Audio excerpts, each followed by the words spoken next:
আজ আমরা জানবো ট্রেন স্টাডি সম্পর্কে। ট্রেন স্টাডি হচ্ছে লংগিটিউডিনাল স্টাডির একটা ধরন, মানে লংগিটিউডিনাল স্টাডি ট্রেন স্টাডির মাধ্যমে করা যায়। এক্ষেত্রে কি করা হয়, যে মনিটর করা হয় চেঞ্জেস, মানে কি চেঞ্জ, বিহেভিয়ার অথবা অ্যাটিটিউডের যে চেঞ্জ বা বিহেভিয়ার বা অ্যাটিটিউডের যে ইভ্যালুয়েশন। তারপরে ধরো ইভ্যালুয়েশন মানে হচ্ছে বিবর্তন, মানে পরপর কিভাবে হচ্ছে। তাছাড়া হচ্ছে প্যাটার্ন দেখে, চেঞ্জটা কিরকম প্যাটার্ন হচ্ছে, কিরকম ডিরেকশনে যাচ্ছে, সেই ধরনের জিনিসগুলো দেখার জন্য এই ট্রেন স্টাডি করা হয়। এক্ষেত্রে দেখো ডিফারেন্ট রেসপন্ডেন্ট থাকে, ডিফারেন্ট টাইমে হয় আর সেম ভ্যারিয়েবল হয়। মানে দেখো একটা উদাহরণ দিলে বুঝতে পারবে। ধরো এরকম একটা জিনিস আমরা জানতে চাইছি যে 5 এর স্টুডেন্টদের কিরকম তাদের চেঞ্জ হচ্ছে। সেটা কি হচ্ছে, 5 এর স্টুডেন্ট, এটা হচ্ছে আমাদের ভ্যারিয়েবলটা ঠিকঠাক, ঠিক আছে। এবার এই 5 এর স্টুডেন্ট দেখা গেলো ব্যাচ 1, ধরো 2000 সালে 5 এ যারা হয়েছে তারা ধরো ব্যাচ 1, 2001 এ যারা তারা ব্যাচ 2। 5 এরটাই দেখছি কিন্তু পরপর আলাদা আলাদা ব্যাচের, মানে প্রত্যেকবার 5 এ যারা যারা উঠছে সেভাবে করে 4 বছর দেখলাম। তাহলে সেক্ষেত্রে কি হচ্ছে, সময়টা কিন্তু চেঞ্জ হয়ে যাচ্ছে, ডিফারেন্ট টাইমে হচ্ছে। ভেরিয়েবলটা কি 5 এর বাচ্চাদের দেখবো। আর ডিফারেন্ট রেসপন্ডেন্ট কেন বলছি, তার কারণ 5 এর যে তাদের বিহেভিয়ার বা অ্যাটিটিউড যে বিষয়টা দেখবো, সেটা কিন্তু সেই যে পার্টিকুলার স্টুডেন্ট যারা এই বছর 5 এ ভর্তি হলো তাদের কিন্তু না, তাদের পরের বছর অন্য 5 এ যারা ভর্তি হচ্ছে তারা অন্য একটা দল এসে ভর্তি হচ্ছে, কিন্তু ভর্তি কোথায় হচ্ছে, 5 এই হচ্ছে। আমরা 5টাকে হচ্ছে একটা ভ্যারিয়েবল ধরে নিলাম, বা 5 এর অ্যাটিটিউডটাকে একটা ভ্যারিয়েবল ধরে নিলাম, কিন্তু এক্ষেত্রে কিন্তু রেসপন্ডেন্ট আলাদা হচ্ছে, আর কি সময়টাও আলাদা হচ্ছে। এবার দেখবো যে ট্রেন্ড স্টাডির ক্যারেক্টারিস্টিক্স গুলো কি কি কি বৈশিষ্ট্য ট্রেন্ড স্টাডির মধ্যে থাকে। যেমন দেখো এটা টাইম বেসড, মানে মানে প্রত্যেক বছর বছর করা হচ্ছে, মানে কি অনেক দিন ধরে করা হচ্ছে, মানে টাইমের উপর বেস করেই কিন্তু এই অ্যানালিসিসটা হচ্ছে। আর এক্ষেত্রে ডিফারেন্ট স্যাম্পল, একটু আগে বললাম যে 5 এ যারা যারা উঠছে প্রত্যেক বছর আজকে যেটা 5 এ একদল ভর্তি হলো, পরের বছর আর এক দল, তাহলে প্রত্যেক বছর কি চেঞ্জ হচ্ছে দল, তাই ডিফারেন্ট স্যাম্পলের উপর হচ্ছে। আর এটা ফোকাস করে কি কোথায়, যে পপুলেশন ট্রেন্ডটা কিরকম যাচ্ছে, মানে কি কি ধরনের হচ্ছে, পরপর বছর পরিবর্তন হওয়ার সঙ্গে সঙ্গে ধরনটা কিরকম চেঞ্জ হচ্ছে। আর এক্ষেত্রে যে ডেটাগুলো কালেকশন করা হচ্ছে সেগুলো কিন্তু কোয়ান্টিটেটিভ অ্যানালিসিস এর মাধ্যমে বেশিরভাগ করা হয়ে থাকে। আর এটার ক্ষেত্রে কম্পারেটিভ ইন নেচার হয়, কারণ প্রত্যেক ক্ষেত্রে কি এটা তুলনা করছে যে আগের বছরের সঙ্গে এই বছর, এই বছরের সঙ্গে তার পরের বছর, এইভাবে করে কিন্তু চেঞ্জ করা হচ্ছে। এবার দেখি যে এই ট্রেন্ড স্টাডির যে অবজেক্টিভ গুলো কি কি কি উদ্দেশ্যে এই ট্রেন্ড স্টাডি করা হয়। তার প্রধান কারণ হচ্ছে এটা প্যাটার্ন দেখা হয় যে সময় পরিবর্তনে কিভাবে মানে রেসপন্ডেন্টদের কোনো আচরণের বা কোনো তাদের অ্যাটিটিউডের পরিবর্তন হচ্ছে সেটা দেখা হচ্ছে। তারপরে কি ফোরকাস্টিং, ফোরকাস্টিং মানে পূর্বাভাস দিচ্ছে। পরপর পরপর দেখার ফলে কি হচ্ছে, মানে 5 বছর বা 10 বছর এরকম ট্রেন্ডটা দেখার ফলে কি পূর্বাভাস দেওয়া যায় যে পরের বছর কিরকম ধরনের তাদের পরিবর্তন হতে চলেছে, কিরকম তাদের অ্যাটিটিউডের পরিবর্তন হতে চলেছে, এইরকম একটা পূর্বাভাস দেওয়া যায়। আর এটার ক্ষেত্রে কিন্তু ইম্প্যাক্ট অ্যাসেসমেন্ট হবে। ধরো কোনো একটা নীতি চালু হলো, ধরো মিড ডে মিল প্রথাটাই চালু হলো, তার ইম্প্যাক্টটা কিরকম হচ্ছে সেটা কিন্তু অ্যাসেস করতে পারছে, তার মানে তার প্রভাবটা অ্যাসেস করতে পারছে।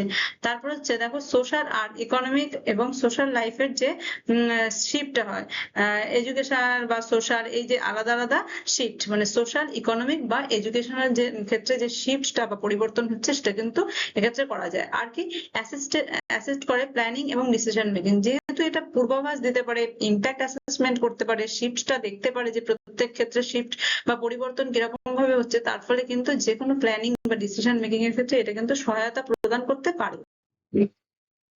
এবার দেখবো এই স্টাডির যে স্টেপ বা এর পরপর ধাপগুলো কি অনুসরণ করা হয়। প্রথমে করা হয়েছে একটা প্রবলেমকে আইডেন্টিফাই করা হলো যে কোন প্রবলেমের উপর কাজটা করা হবে, তারপরে কি তার অবজেক্টিভ গুলো কি, উদ্দেশ্যে এই প্রবলেমটা করা হচ্ছে, মানে প্রবলেমটার বা সেই যে জিনিসটা নেওয়া হলো যে কাজটা করব, সেই কাজটার উদ্দেশ্যটা কি, স্কোপটা কি, সেই কাজটা করে কি হবে বা কতটা দূর পর্যন্ত করা হবে সেই জিনিসটা ঠিক করে নেওয়া হলো। তারপরে কি করতে হবে, স্ট্যান্ডার্ডাইজড ইনস্ট্রুমেন্টেশন করতে হবে, মানে স্ট্যান্ডার্ডাইজ কোনো ইনস্ট্রুমেন্টের মাধ্যমে যাতে আমরা ডেটাগুলো কালেক্ট করতে পারি সেই ব্যাপারটা আমাদের করতে হবে, একটা ইনস্ট্রুমেন্ট তৈরি করতে হবে বা সংগ্রহ করতে হবে। তারপরে কি স্যাম্পলিং ফ্রম দ্য পপুলেশন, এইবার যে পপুলেশনের উপর কাজ করতে চাইছি সেই পপুলেশনের একটা স্যাম্পল সিলেকশন করতে হবে যাদের থেকে আমরা ডেটাগুলো নেব। তারপর সিলেকশন করা হয়ে গেল, এরপরে আসলো কি ডেটা কালেকশনের সময়, মানে হচ্ছে এবার ডেটা কালেকশন করতে হবে কাদের থেকে, যে স্যাম্পলদের সিলেক্ট করলাম তাদের থেকে। এই ডেটাটা যখন আমাদের নেওয়া হয়ে গেল তারপরে কি করতে হবে, অ্যানালিসিস করতে হবে। ডেটা অ্যানালিসিস করা হলো, হলো এবং সিনথেসিসও করা হবে। অ্যানালিসিস মানে বিশ্লেষণ করলাম, সিনথেসিস কেন করছে, কারণ প্রত্যেকের সঙ্গে আমাদেরকে তুলনা করছে যে আগের বছরের সঙ্গে এই বছরের তুলনা, তাহলে কোনগুলো মিল হচ্ছে কোনগুলো অমিল হচ্ছে সেই বিষয়গুলোকে দেখতে হবে। তারপরে দেখার পরে ইন্টারপ্রিটেশন দেওয়ার পরে কি হবে, রিপোর্ট করতে হবে, রিপোর্টিং করতে হবে, মানে পুরো জিনিসটাকে লিপিবদ্ধ করে ফেলতে হবে। এবার হচ্ছে types of train study. Type কত ধরনের হয় দেখো, অনেক ধরনের ট্রেন স্টাডি হয়। প্রথম হচ্ছে দেখো লিনিয়ার ট্রেন স্টাডি, যে ট্রেন স্টাডিতে দেখা যাচ্ছে যে ট্রেন্ডটা পরপর একই রকম হচ্ছে, ধরো 2001-এ যা 2002, 2003, 2004 এরকম যদি পরপর পরপর ডেটা কালেকশন করা হচ্ছে, তো তার ফলে দেখা যাচ্ছে যে কোনো একই ধরনের পরিবর্তন হচ্ছে, তার ফলে গ্রাফ লাইনটা অনেকটা একই রকমের হয়। আর নন লিনিয়ার ট্রেন স্টাডি কোনটা, যেটার ক্ষেত্রে দেখা যাচ্ছে বছরের পর বছর কি হচ্ছে, পরিবর্তন হচ্ছে, মানে পরিবর্তনশীল একটা ট্রেন্ড এই স্টাডির মাধ্যমে দেখা হচ্ছে। শর্ট টার্ম ট্রেন্ড স্টাডি কোনগুলো, যেগুলো হচ্ছে অল্প কিছুদিন দেখার জন্য করা হয়, মানে কোনো একটা ট্রেন্ড এরকম হচ্ছে যে খুব তাড়াতাড়ি আমাদের ডেটাটা দরকার বা তাড়াতাড়ি বিষয়টা জেনে ফেলা দরকার, সেক্ষেত্রে অল্প সময়ের মধ্যে ট্রেন্ড স্টাডিটা করা হয়। আর লং টার্ম যে ট্রেন্ড স্টাডি সেটা হচ্ছে অনেক দিন ধরে দেখা যাচ্ছে মাইল্ড পরিবর্তন হচ্ছে, কিন্তু অনেক দিন ধরে যদি আমরা দেখি তাহলে আসল যে ট্রেন্ডসটা সেটা দেখতে পারবো বা বুঝতে পারবো, সেই উদ্দেশ্যে যে ট্রেন্ড স্টাডিটা করা হচ্ছে তাকে বলা হচ্ছে লং টার্ম ট্রেন্ড স্টাডি। এবার দেখবো যে ট্রেন স্টাডি তো হলো, এর অ্যাডভান্টেজ গুলো কি, কেন আমরা ট্রেন স্টাডি কেন পড়ি।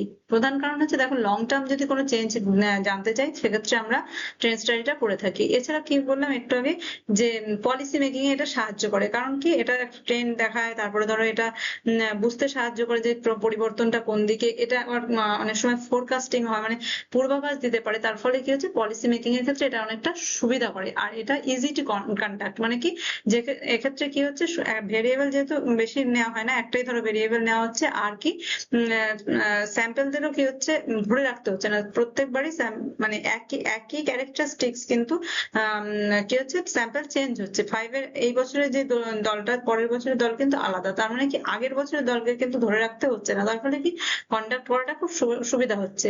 আর কস্ট এফেক্টিভ কেন হচ্ছে, তার কারণ হচ্ছে কোনো একটা দলকে যদি আমরা ধরে রাখতে চাইতাম তার ক্ষেত্রে অনেক ধরনের আমাদের অসুবিধা ভোগ করতে হতো, সেটা কিন্তু এটাতে হচ্ছে না, কারণ কি এখানে মানে আমাদের ভেরিয়েবল একটা হচ্ছে, কিন্তু আমাদের যে স্যাম্পল কিন্তু পপুলেশনের উপর মানে বেস করেই কিন্তু স্যাম্পল আলাদা আলাদা হলেও কোনো সমস্যা হচ্ছে না, তার ফলে কি কস্টটা এখানে অতটা লাগছে না। তাছাড়া এখানে কি হচ্ছে দেখো, ব্রড পপুলেশনের ইনসাইটটা নেওয়া যাচ্ছে, তার ফলে দেখো কেন এটা বলছে ব্রড পপুলেশন নেওয়া যাচ্ছে, তার কারণ কি আজকে ধরো যারা 5-এ ভর্তি হচ্ছে সেই দলকে নিলাম, পরের বছর আরেকটা দলকে নিলাম, এর ফলে কি হচ্ছে 5 বছরে 5টা দল, ধরো যদি 100টা করে বাচ্চাদের আমরা ক্যারেক্টারিস্টিক্স দেখি, তাহলে 5 বছর করে পরে কি হতে হবে, 500টা বাচ্চার আমরা মানে বৈশিষ্ট্যগুলো দেখতে পারবো, তার ফলে কি হচ্ছে আমরা পপুলেশনের দিকে আরো বেশি এগিয়ে যেতে পারছি। কিন্তু অন্যান্য যদি আমরা লংজিটিউডিনাল স্টাডি গুলো দেখি সেক্ষেত্রে কিন্তু এই সুযোগটা থাকে না, তার ফলে কি অল্প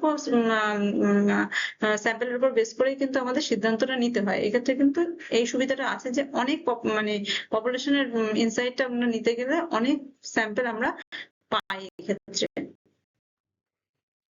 এবার দেখি যে অসুবিধাগুলো কি, ট্রেন স্টাডির কি অসুবিধাগুলো হচ্ছে। দেখো এখানে হচ্ছে ক্যানট ট্র্যাক ইন্ডিভিজুয়াল চেঞ্জেস, মানে কোনো একটা বাচ্চার বা কোনো একটা রেসপন্ডেন্টের যে মানে একার যে পরিবর্তন সেটা কিন্তু দেখা যাচ্ছে না, এখানে গ্রুপের পরিবর্তন আমরা দেখতে পাচ্ছি, কিন্তু পার্টিকুলার একজন স্টুডেন্টের বা একজন রেসপন্ডেন্টের চেঞ্জ কিন্তু আমরা দেখতে পাচ্ছি না। আর স্যাম্পলিং এরর এক্ষেত্রে কিন্তু একটা সমস্যা, তার কারণ ধরো আগের বছরের যে দলটা আর এই বছরের দলের কিন্তু ক্যারেক্টারিস্টিক অনেকটা চেঞ্জ হয়ে যাচ্ছে, যে চেঞ্জটা আমরা দেখছি, কিন্তু সেক্ষেত্রে কি হচ্ছে আমাদের অনেকটা মানে মানে এত হিউজ মানে ফারাক থেকে যাচ্ছে, যার ফলে কি হচ্ছে স্যাম্পলিং এররটা কিন্তু এখানে দেখা যাচ্ছে। তারপর কি ডেটা ইনকনসিস্টেন্সি থাকছে, ডেটা কিন্তু একই ধরনের পাওয়া যাচ্ছে না, তার কারণ কি আমাদের সময় পরিবর্তনের সঙ্গে সঙ্গে যেহেতু ট্রেন্ডটা আমরা দেখতে চাইছি, তার ফলে কি হচ্ছে ডেটাটাও কিন্তু চেঞ্জ হতে হতে থাকছে, তার ফলে কনস্ট্যান্ট ডেটা আমরা পাচ্ছি না, তার ফলে অ্যানালিসিস এর ক্ষেত্রে এটা আমাদের একটা সমস্যা হয়। তারপরে কি এক্সটার্নাল ফ্যাক্টরস অনেক দায়ী মানে সমস্যা হয়ে দাঁড়ায়, কারণ কি আমাদের একটা নির্দিষ্ট গ্রুপ হলে তাহলে আমরা বুঝতে পারতাম যে এই ক্যারেক্টারিস্টিক্স এর ভিত্তিতে তাদের মানে আমরা জাজ করতে পারতাম, কিন্তু এক্ষেত্রে কি হচ্ছে মানে বাইরের ফ্যাক্টর গুলো বেশি কাজ করছে। আর এক্ষেত্রে দেখো রিকোয়ার্স কেয়ারফুল ইন্টারপ্রিটেশন দেওয়ার সময় কিন্তু আমাদের কেয়ারফুল থাকতে হয়, তার কারণ অবজেক্টিভ ওয়াইজ আমাদের করতে হবে। এক্ষেত্রে কিন্তু অবজেক্টিভ যদিও থাকলো, ভ্যারিয়েবলের ক্ষেত্রে ঠিক থাকলেও সময় এবং স্যাম্পল যেহেতু আলাদা আলাদা হচ্ছে, তার ফলে কিন্তু ইন্টারপ্রিটেশনের ক্ষেত্রে একটা সমস্যা এসে দাঁড়ায়। সেক্ষেত্রে কিন্তু যে কিনা রিসার্চার, তার কিন্তু অনেকটা বেশি মানে মানে কনসিয়াস থাকতে হয় যাতে কিনা এই ব্যাপারটা ঠিকঠাক সে প্রেজেন্ট করতে পারে বা ইন্টারপ্রিট করতে পারে।